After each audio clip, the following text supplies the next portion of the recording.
My hole, instead of being just a vertical hole going in like that, mine is very, very slightly tapered. In other words, it's wider at the top than it is right down in the very bottom. Because if you have a slightly tapered hole, you can take different size candlesticks. At least that's my theory. Now it's time for Tommy Tibbins and Dan B. Brown. Dan B. Brown stood in the center of the large circular room. Colored squares and designs spread across the floor. He glanced up at the sound of footsteps as his agent, Mr. Wimpleton, entered. "Look," said Dan B. Brown. "Those colors, those patterns, they must mean something." "Yes," said Mr. Wimpleton. "It means the sun is shining through the stained glass windows." "That's amazing," said Dan B. Brown. "If we don't get a move on, we're going to be late," said Mr. Wimpleton. Dan B. Brown sighed, shifted his shoulders. "Okay," he said. He looked at his hand and started, just realizing he was holding a briefcase. He bent closer. Set into the top edge of the briefcase were 3 small metal wheels with numbers engraved upon them.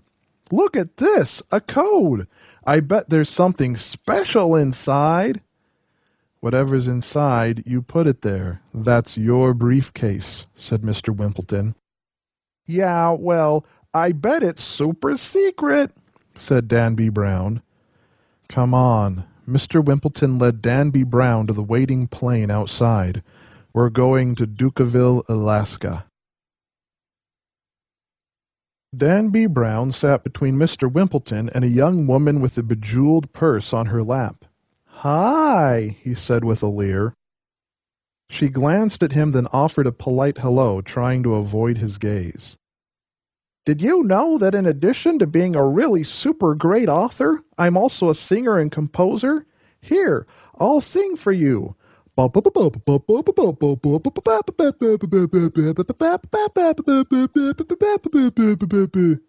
woman sighed and looked out the window.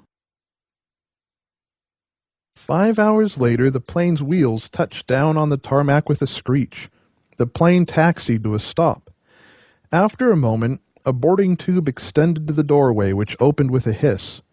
People ran screaming from the entrance, plunging through the boarding tube. Behind the crowd, Dan B. Brown walked along slowly, still singing. Tommy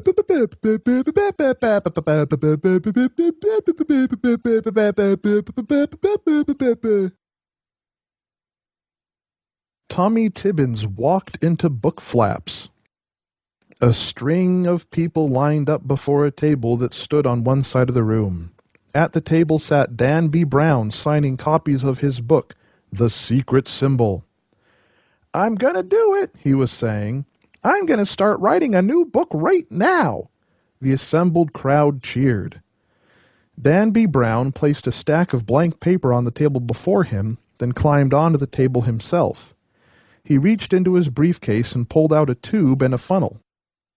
He inserted the funnel into one end of the tube, then pulled his pants down and bent over, shoving the other end of the tube up his butt. He bunched up his face and started farting. Flecks of poo began to spray from the funnel onto the page. The people watched with rapt attention. After a moment, he stopped and twisted about, looking at the paper, then snatched it up into the air. "I've just written the first chapter," he declared. The people cheered. He pulled the tube from his butt and squeezed again, pushing out a long cylindrical turd, which he handed to an overweight woman standing nearby. The woman ripped her blue sweatpants off and started using the turd like a dildo, then shoved it into her mouth, chewing with delight.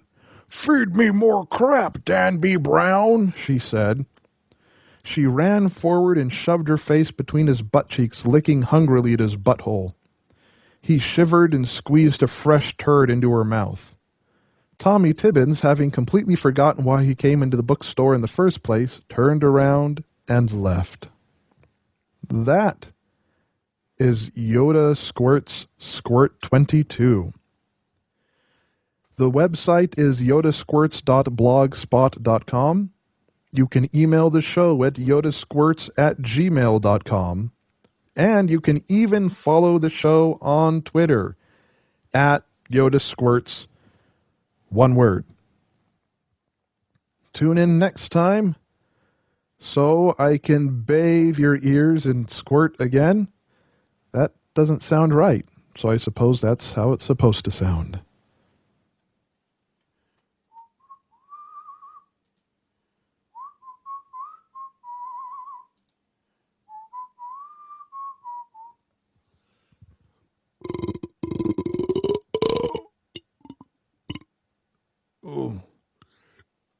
Oh.